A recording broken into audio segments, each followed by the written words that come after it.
Isso, mais uma viagem eletrizante. Muito bom estarmos aqui novamente, seguindo juntos nessa viagem que nos ensina, que nos comunica, que nos fala dos feitos maravilhosos do nosso Deus. Muito obrigada pela sua companhia, é uma alegria ter você aqui. Aqueles que vão assistir depois o vídeo, se fizer sentido para você, não esqueça de curtir e compartilhar. Vamos multiplicar essa mensagem, tá bom? Então, vamos lá. Estamos viajando em Gênesis 30. Antes da gente voltar lá em Gênesis 30, vamos estar orando, vamos agradecer ao Senhor esse momento, pedir a Ele a condução dele nessa viagem pelo Espírito Santo de Deus. Amém? Pai querido, nós te adoramos, nós te agradecemos, te bendizemos, reconhecendo a tua grandeza, a tua fidelidade, o teu poder, o teu amor que não falha jamais. Queremos te pedir, Espírito Santo de Deus, ilumina as nossas mentes, fala-nos através da tua palavra, os feitos do Senhor operado no passado, que ainda continuam vivos, que falam conosco, que nos ensinam hoje. Nós te agradecemos por tudo e pedimos ao Senhor, abra o nosso entendimento nesse dia e nos permita conhecer mais de Ti mesmo, em nome de Jesus. Amém e amém. Então, vamos lá, Gênesis 30, muita coisa acontecendo aqui, meu povo. Então, nós comentamos, né, na última quarta-feira, como é que foi toda aquela situação, a Lia, né? Esteve com Jacó mais uma vez, gerou mais 2 filhos. Depois, a palavra diz que Deus se lembra, então, de Raquel, do clamor de Raquel, e Raquel agora vai dar à luz a José. É esse mesmo José, o sonhador, José do Egito, esse personagem tão marcante na palavra de Deus, que a gente vai conhecer mais dele lá na frente. Mas depois, então, do parto de Raquel, quando Raquel, então, dá à luz a José, Jacó toma uma decisão. Nós podemos dizer que este é o momento do time da virada na vida de Jacó. Um dos, né? Jacó tem alguns momentos bem específicos na vida dele, quando ele tem realmente aquele salto para um outro nível de relacionamento com Deus, pessoal, como um homem, né? Então, a gente vai ver esses momentos na vida de Jacó, do patriarca. Mas esse é um momento muito importante. É um time da virada que o próprio Deus dá, essa guinada na vida de Jacó novamente. Então, a gente parou aí no versículo 25 de Gênesis 30. Quem tiver com a Bíblia aí, acompanha comigo. E nós vamos ler o seguinte: depois que Raquel deu à luz a José, Jacó, então, disse a Labão: deixe-me voltar para minha terra natal. Assim que José nasce, então Jacó procura o sogro dele, lembrando, hein? Sogro, patrão e tio. Eita! E aí ele vai lá, então, e diz: olha, Labão, chegou minha hora, eu quero voltar para minha terra, me deixe ir. No verso 26, ele vai dizendo assim: ó, me dá só minhas mulheres, né, pelas quais eu servi, os meus filhos, e eu vou partir. Você bem sabe o quanto eu trabalhei para você. Essa é aquela hora que, não de uma forma vaidosa, de uma forma orgulhosa, que Jacó vai falar de si mesmo, mas ele está sendo sincero. Ele está dizendo: olha, eu sei, você sabe, o nosso Deus sabe o quanto eu te servi, o quanto eu trabalhei, como eu trabalhei com zelo, com vontade, com gosto. Agora eu só quero o que é meu. Me dê minhas mulheres, meus filhos, e eu quero partir. E olha só o que Labão vai dizer para Jacó no verso 27. Ele disse: se eu mereço a sua consideração, eu peço que você fique, porque por meio de adivinhação descobriu que o Senhor me abençoou por sua causa. Vamos dar uma paradinha para a gente entender isso aqui, hein? Na tradução, no original, no hebraico, é estranho essa palavra. Eu estou lendo aqui na versão NVI, eu não sei qual versão você está lendo aí, mas na versão NVI já traz essa tradução mais fiel ao original, que diz por meio de adivinhação. Mas espera aí, Cid, que história é essa? Tanta bagunça nessa família, agora vem a adivinhação também. Pois é, a gente vai perceber, principalmente no capítulo 31, né? O próximo capítulo a gente vai ver que Labão, ele agora é um homem com uma fé mista. Ele se deixou contaminar, né? Por crenças pagãs. A gente vai ver que ele idolatrava outros deuses, ele tinha ídolos na sua casa. Então, a gente vai ver que ele lança mão disso. E certamente, né? Ele foi consultar mesmo adivinhos. Em algumas traduções, vai ter a palavra experiência. Ele vai dizer, pela minha experiência, eu sei que eu só fui abençoado por sua causa, Jacó. Sendo uma coisa ou outra, o certo que nós podemos apurar nesse versículo é que há aqui um reconhecimento da parte de Labão, que foi por causa da presença de Jacó, do Deus de Jacó, na vida dele, que Labão foi abençoado de maneira próspera financeiramente, é o que ele está dizendo. Eu lucrei com a sua vida, eu me enriqueci com a sua vida. Então, o que é que nós podemos entender aqui? Depois do primeiro encontro pessoal de Jacó, lá naquela cidade que ele deu o nome de Betel, naquela visão em sonho da escada, lembram-se? Naquela visão, o Senhor falou, olha, eu vou ser com você. Eu vou te abençoar, eu vou te prosperar, eu vou cuidar de você. Quando Jacó entra na terra onde ele está agora em Padarã, junto na casa do seu tio, ele não vai sozinho. Deus falou, eu vou com você. A presença do próprio Deus com Jacó é tão notória que Labão tem que reconhecer. Foi por sua causa. É porque Deus está com você, Deus anda com você. Você é bênção. Onde você põe as suas mãos, tudo prospera. E por sua causa, eu fui abençoado. Uau! Imagina só alguém declarando isso de mim, de você, hein? Por sua causa, porque Deus é com você, eu sou abençoado. Glória a Deus por isso. Então, ele acrescentou no verso 28, ele diz, diga seu salário que eu vou pagar. Labão sabia que a bênção estava sobre a vida de Jacó e ele estava sendo beneficiado por isso. E ele não quer perder isso de jeito nenhum, hein? Ele sabe que Jacó é um homem disposto ao trabalho, ele é esforçado, ele sabe realmente o que faz, cuidando dos rebanhos, ele era um homem preparado, né? Nós não estamos falando de um homem preguiçoso, de um homem que ficou escorado lá no sogro, querendo receber tudo de mão beijada, hein, Zita? Porque tem genro que é assim, né? Achou um sogro com algumas posses, escora ali, quer só receber tudo de mão beijada. Não! Jacó, o homem, ele era esforçado, ele era trabalhador, ele era um homem digno. Mas aqui, mais do que isso, o que a gente vai ressaltar não são só as qualidades, as virtudes do homem Jacó, mas a presença do Deus vivo na vida desse homem, que faz toda a diferença. A gente pode ser bom em muitas coisas, né? Todos nós nascemos com talentos natos, dons que Deus nos confiou, isso é muito bom, mas a presença de Deus, a unção de Deus na nossa vida é que faz toda a diferença. E é isso que Labão reconhece. Então ele diz, não quero te perder de jeito nenhum. Fala o seu salário, bota preço, diz aí, eu quero você aqui comigo. Jacó, então, no verso 29, vai dizer, você sabe o quanto eu trabalhei para você e como seus rebanhos cresceram sobre os meus cuidados. Jacó está dizendo, eu sei o meu valor. Eu sei o meu valor e você também sabe. Muitas vezes, as pessoas lá fora não reconhecem o meu valor e o seu valor porque nós mesmos não reconhecemos o nosso valor. Quando a gente se menospreza, quando a gente se coloca por baixo, é essa leitura que nós vamos passar. É assim que o mundo vai nos ver. Se eu já me vejo assim, é assim que o outro vai se ver também. Muitas vezes isso vem de crenças limitantes que a gente vai acumulando ao longo da vida e precisamos pedir a Deus, trata isso conosco, Senhor. Porque, como eu disse, Jacó não está aqui falando de uma maneira arrogante, vaidosa, ele está falando com toda a sinceridade do coração dele, sabendo quem ele é e dizendo, você também sabe, Labão, que eu trabalhei muito e sobre os meus cuidados, o seu rebanho prosperou. No verso 30, ele vai dizer, o pouco que você possuía antes da minha chegada aumentou muito.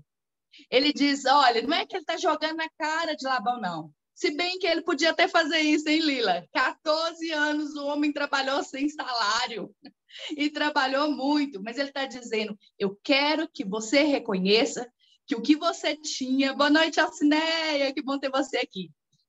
Que o que você tinha, Labão, era pouco quando eu cheguei aqui. O que você possuía antes da minha chegada era pouco. Aí ele diz, pois o Senhor o abençoou depois que eu vim para cá.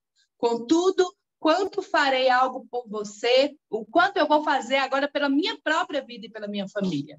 Então ele disse, olha, eu fiz por você, Deus é comigo, você é testemunha de que Deus o abençoou, o que você tinha antes de eu chegar era X, agora esse negócio multiplicou muito. Só que quando é que eu vou ter tempo de fazer por mim, por minha família? E eu fico aqui pensando cá com os meus botões. Não sei se vocês aí também pensam assim.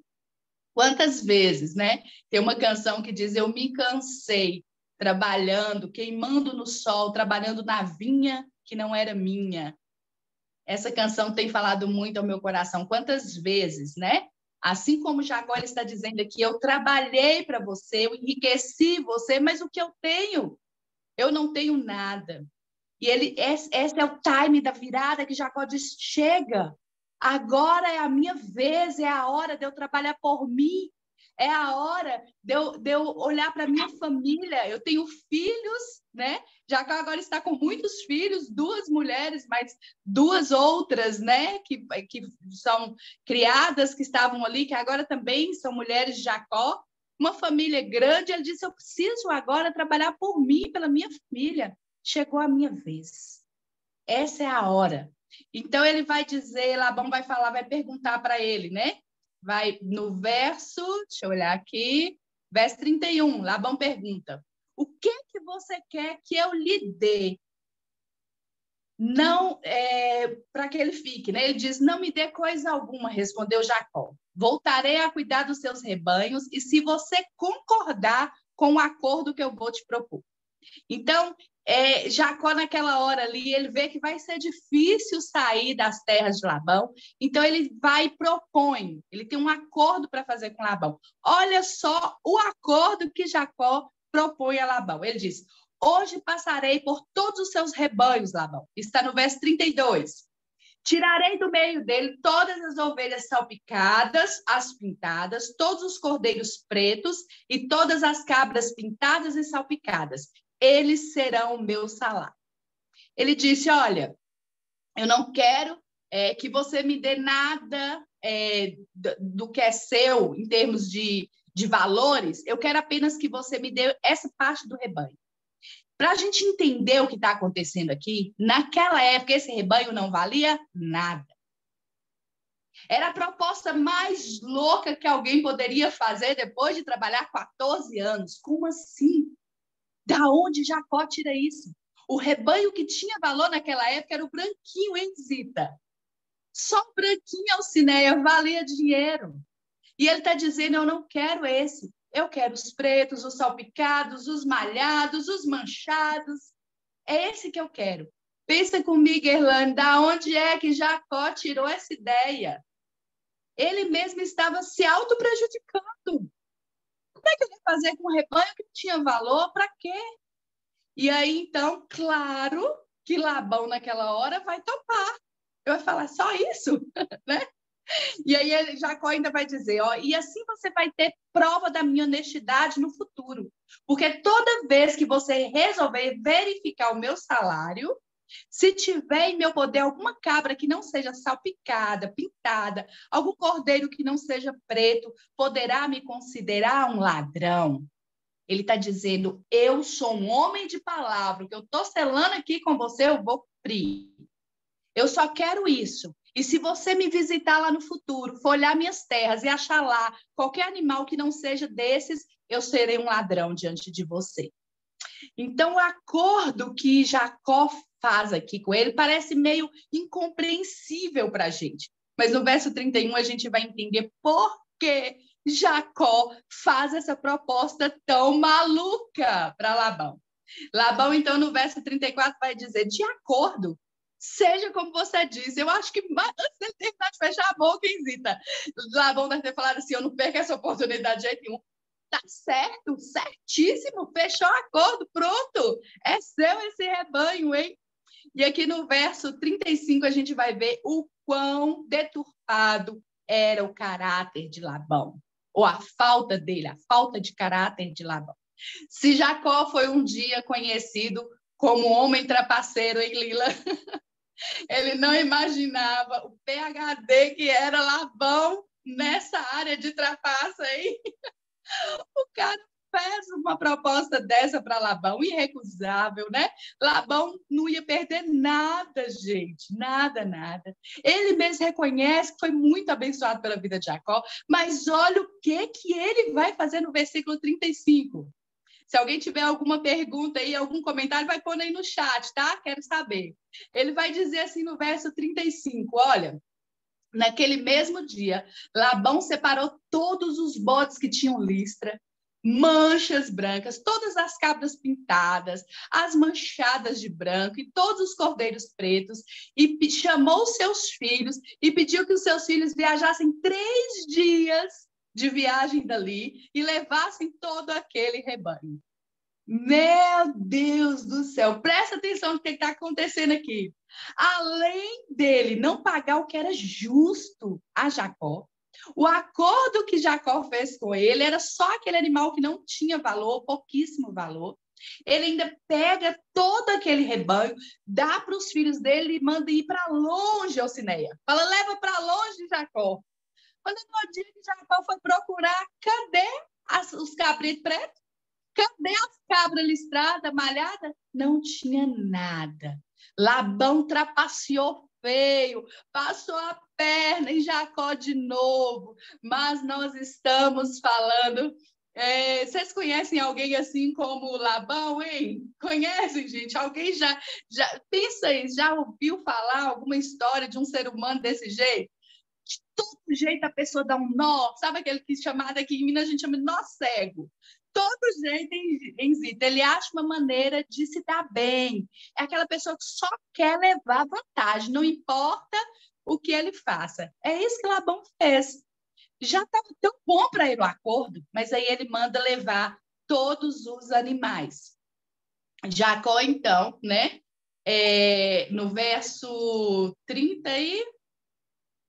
Deixa eu ver aqui, perdi... Isso, 36. Afastou-se, então, de Jacó, né, nessa distância de 3 dias. Levou para longe de Jacó. Jacó, no verso 36, eu quero que vocês prestem atenção. O que está acontecendo aqui? Tem uma vírgula aí nesse texto. Eu já disse para vocês que não tem nada na Bíblia que está por acaso. Tudo tem um sentido e, às vezes, o sentido é muito mais profundo do que a gente pode perceber olhando rapidamente, superficialmente. Por isso que a gente precisa ler a companhia do Espírito Santo, pedindo o discernimento dele. Eu vou ler novamente aqui o verso 36. Afastou-se, então, de Jacó, a distância equivalente a 3 dias de viagem, vírgula. E Jacó continuou a apacentar o resto do rebanho de Labão. Raciocina aqui, então, comigo agora. Ele certamente, no outro dia, foi trabalhar como de costume, chegou lá, cadê? Cadê o rebanho? Que ia ser agora o salário dele? Nada. E aí tem uma vírgula dizendo, Jacó continuou a apacentar o resto do rebanho. Qual era o resto? Todo o rebanho branquinho, o que tinha valor. Jacó não falou nada.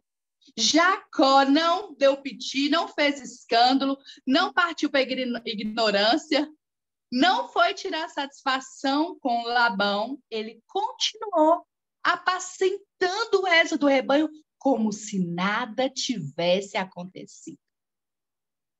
Tem algo aqui para a gente entender. Em primeiro lugar, ele fala de uma postura de um servo de Deus, de um cristão verdadeiro e autêntico. Quantas vezes nós nos sentimos prejudicados? Ele foi totalmente prejudicado aqui. Injustiçado. Ele estaria no direito dele de chamar Labão e falar, você não cumpriu o nosso acordo. Eu cuidei do seu rebanho, eu sei o rebanho que você tinha. Você trapaceou mais uma vez. Ele continua cuidando do rebanho. A gente vai entender por que ele fez isso no capítulo 31.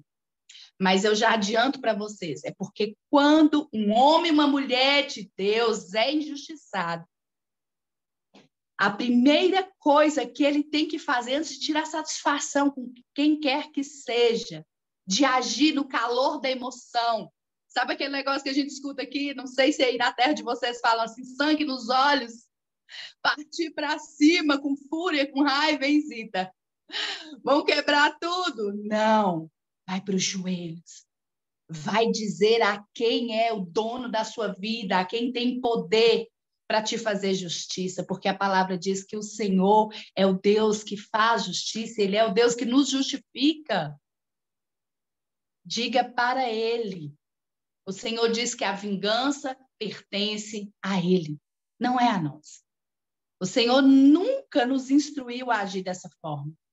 Quando a gente entrega tudo nas mãos do Senhor, seja o que for, vai voltar sempre melhor para nós. E aqui a gente vai ver, então, que Jacó segue a vida cuidando do rebanho que estava ali aos cuidados dele. Mas vai acontecer algo muito inusitado aqui. Muitas pessoas ficam loucas com essa parte do texto, dizendo que loucura é essa, não estou entendendo mais nada. Que coisa irracional. Então, vamos entender aqui agora. Segura aí, que essa viagem é eletrizante, hein?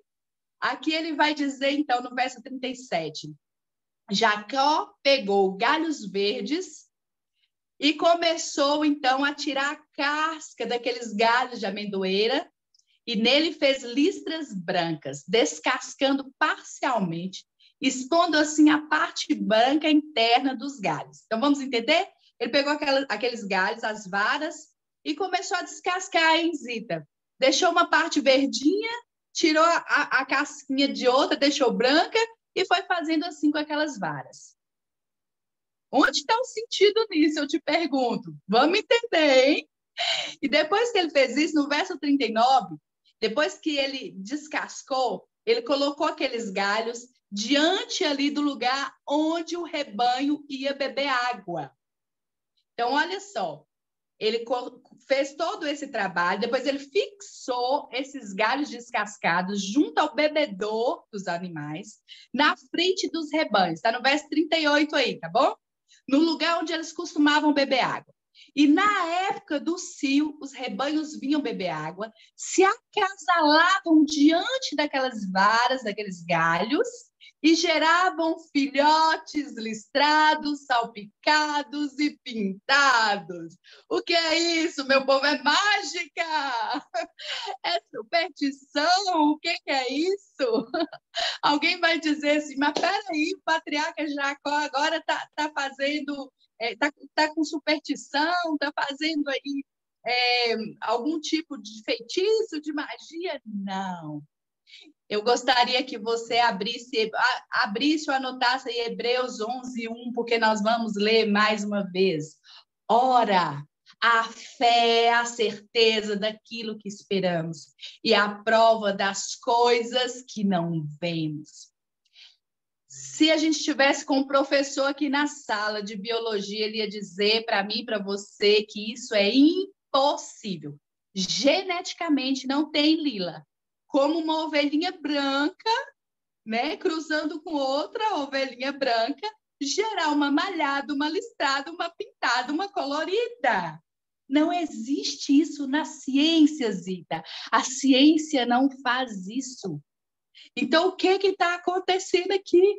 No verso 40, a gente vai ver que Jacó, então, separava os filhotes dos rebanhos dos demais e fazia com que eles ficassem juntos dos animais listrados, os pretos de Labão. Assim, ele foi formando o seu próprio rebanho separado de Labão. E diz que ele pegava, então, aquelas ovelhas que eram as mais fortes, as mais saudáveis. Então, o rebanho que nasceu a partir delas era o melhor rebanho que se podia ter. Toda vez que as fêmeas mais fortes, versículo 41, estavam no cio, Jacó colocava os galhos lá. Elas entravam no cio, ele colocava os galhos em frente ao animal. E quando eles acasalavam, então gerava os animais daquela forma. E os animais que eram mais fracos, ele não colocava o galho. Ficava branquinho, Lila. Nascia filhote branquinho dos mais fracos. Toma aí, Labão, seu rebanho. Toma o rebanho mais fraco aí para você, hein? Assim, verso 43, que encerra o capítulo 30, diz: assim o homem ficou extremamente rico. A minha tradução está dizendo dessa forma, não sei como está na sua, mas aqui diz: assim o homem ficou extremamente rico, tornando-se dono do grande rebanho e de servos e de servas e de camelos e de jumentos. Uau! Para que a gente possa entender isso melhor, eu vou pedir você para dar uma passeada comigo lá no capítulo 31. Não sei quanto tempo eu tenho aí, Lila, mas eu preciso contar isso para você. Muitos pregadores, muitas linhas de entendimento vão dizer que Jacó usou de uma superstição, hein, Zita, que tinha um costume naquela época. Será que é isso, gente? Será que nós, cristãos, temos que acreditar em superstição? Não é isso que a palavra nos ensina. Mas como entender uma coisa tão fora da lógica, do raciocínio humano? Primeiro, eu preciso que você abra comigo em Romanos 4:17, ou anote aí. Eu vou ler só o finalzinho do versículo para você. A parte B do versículo diz assim: o Deus que chama à existência as coisas que não existem, como se já existissem. Nós estamos falando de um Deus que traz à existência o que ele quiser, da forma que ele quiser, tendo a matéria-prima ou não, porque Deus não precisa disso. Porque no mundo onde só havia caos, vazio, desolação, ele criou um jardim florido, sortido, de todas as cores, sabores, animais. Ele disse: haja e ouve, enche a terra, cresça a relva, multiplique-se os animais. O nosso Deus, com a sua palavra, traz à existência o que não existe. É o que o apóstolo Paulo está nos dizendo na carta aos Romanos, capítulo 4, verso 17. Quando ele está falando sobre Abraão, pai da fé, que começou essa viagem eletrizante aqui, que pôs o pé na estrada pela primeira vez, que foi chamado do pai da fé. Então, no capítulo 31, no verso 8, a gente vai entender por que Jacó, na hora que Labão aperta ele e fala: fica aqui, eu vou te pagar um salário, ele fala: só me dá esse tipo de animal aqui. Quer ver por quê? Lê comigo aí a partir do verso 8, no capítulo 31, que diz: se ele dizia, ele está falando com Raquel e com Lia, como que o pai delas trapaceou ele. Se ele dizia: as crias salpicadas serão o seu salário, todos os rebanhos geravam filhotes salpicados. Depois ele mudava, ele dizia que tinha que ser os de listras que ia ser meu salário.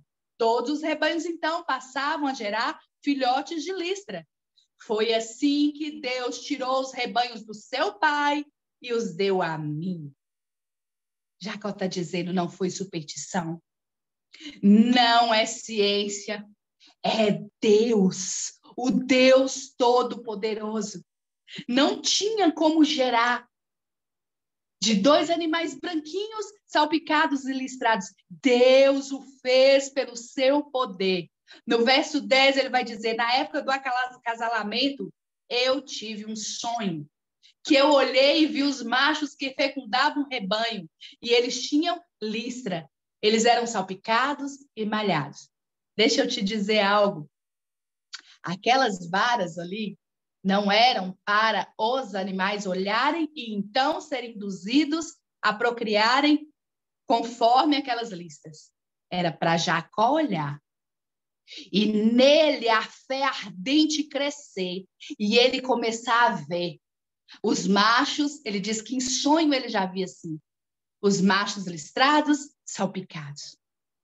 Muitas vezes Deus vai nos dar estratégias que ninguém vai entender. Que estratégia maluca! Como Jacó podia fazer um acordo tão fora do comum assim? Porque primeiro Deus gerou fé nele. Ele está dizendo aqui que ele teve um sonho, e nesse sonho ele via que na hora que eles iam procriar em Alcineia, ele enxergava, em vez de enxergar ali aquela ovelhinha branca, ele já enxergava ele malhado e salpicado. Isso é fé. É a certeza do que esperamos antes de ver, antes de existir. É o que Paulo está dizendo, ele é o Deus que traz à existência o que não exista, mas você precisa ver, você precisa contemplar, hein, Mônica Souto? Você precisa primeiro na sua mente ver e então gerar pela fé aquilo que aqui no mundo físico ainda você não vê, mas já existe no mundo espiritual. Quando Jacó vai dizer que no versículo 11, ele vai dizer, o anjo de Deus me disse no sonho, Jacó, e ele respondeu, eis-me aqui. De novo ele tem um sonho. Ele vê o acasalamento daqueles animais, ele vê procriando um rebanho de listras, salpicados e malhados que não existiam ainda. E agora ele escuta um anjo de Deus chamando ele pelo nome, e ele responde, eis-me aqui. Então ele disse, no versículo 12, quanto tempo falta aí, Lila? Me fala aqui. No versículo 12 ele disse, então, olhe e veja que todos os machos que fecundam o rebanho têm listras, são salpicados e malhados, porque eu tenho visto tudo o que Labão te fez. Presta atenção aqui comigo, detalhadamente no que o anjo está falando com ele. E esse anjo que a gente sabe aqui, né, que é falando pelo próprio Deus. Ele diz, olha, olhe e veja. Olhe para aquelas varas que você tirou.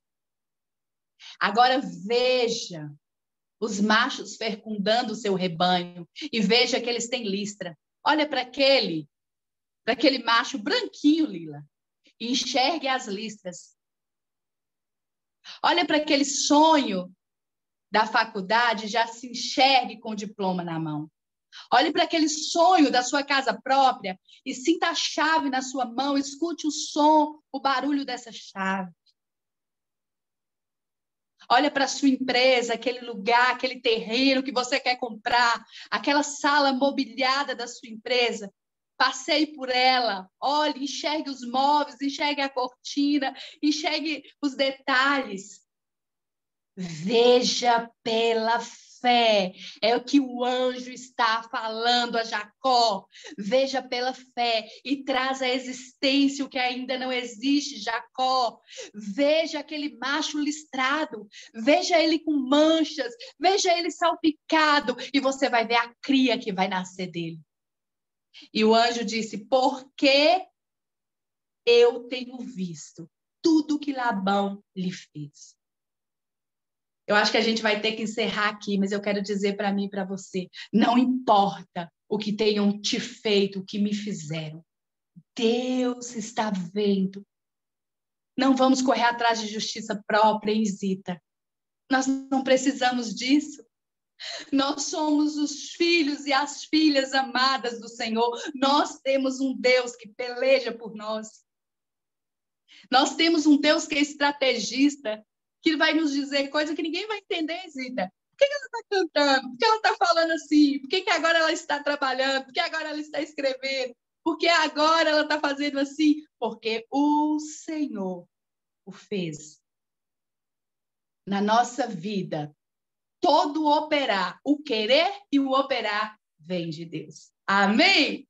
Vamos seguir essa viagem eletrizante na próxima quarta, hein? E eu peço a vocês, se essa mensagem está fazendo sentido, se você tem se apaixonado pela palavra de Deus, compartilha, multiplica, vamos levar essa palavra. Vamos chamar outros a vir conosco pela fé, trazendo à existência aquilo que ainda não existe. Amém? Muito obrigada pela sua companhia. Vamos continuar na próxima quarta, se o Senhor assim nos permitir. Amo viajar com vocês. Um beijo, até a próxima. Tchau.